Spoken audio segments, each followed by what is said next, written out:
दिली सेवकन के प्यार देवी पूजे छठी माई के चरण हो। पाके छठी माई के दर्शन जीवन हो जाला धन धन हो। पाके छठी माई के दर्शन जीवन हो जाला धन धन हो।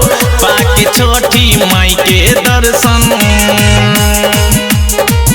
रियांस रिकॉर्डिंग स्टूडियो जनकपुर धाम नेपाल।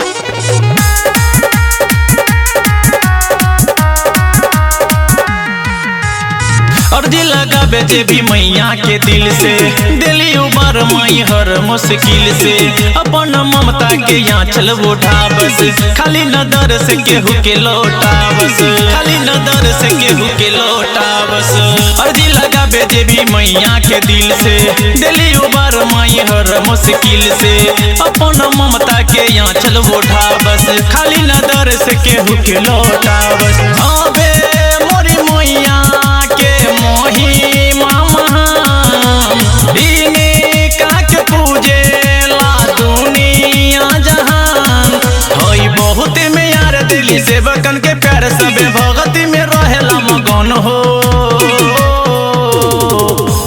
पाके छठी माई के दर्शन जीवन हो जाला धन धन हो।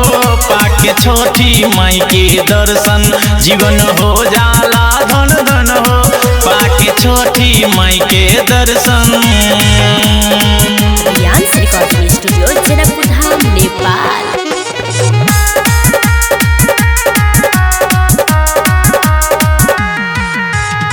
माई के महिमा विजय सजावे जोड़ी के हथवा रखे सगुनगुनावे।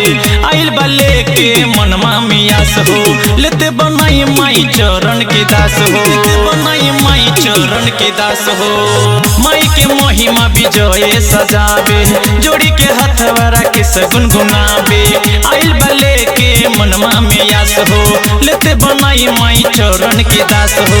अबे मैया के मोही मामा इने काके पूजे ला दुनिया जहान हई बहुत में यार दिली सेवकन के प्यार दिली गायब दिनों रात तोहरो भजन हो। पाके छठी माई के दर्शन जीवन हो जाला धन धन हो। पाके छठी माई के दर्शन जीवन हो जाला धन धन हो। पाके छठी माई के दर्शन।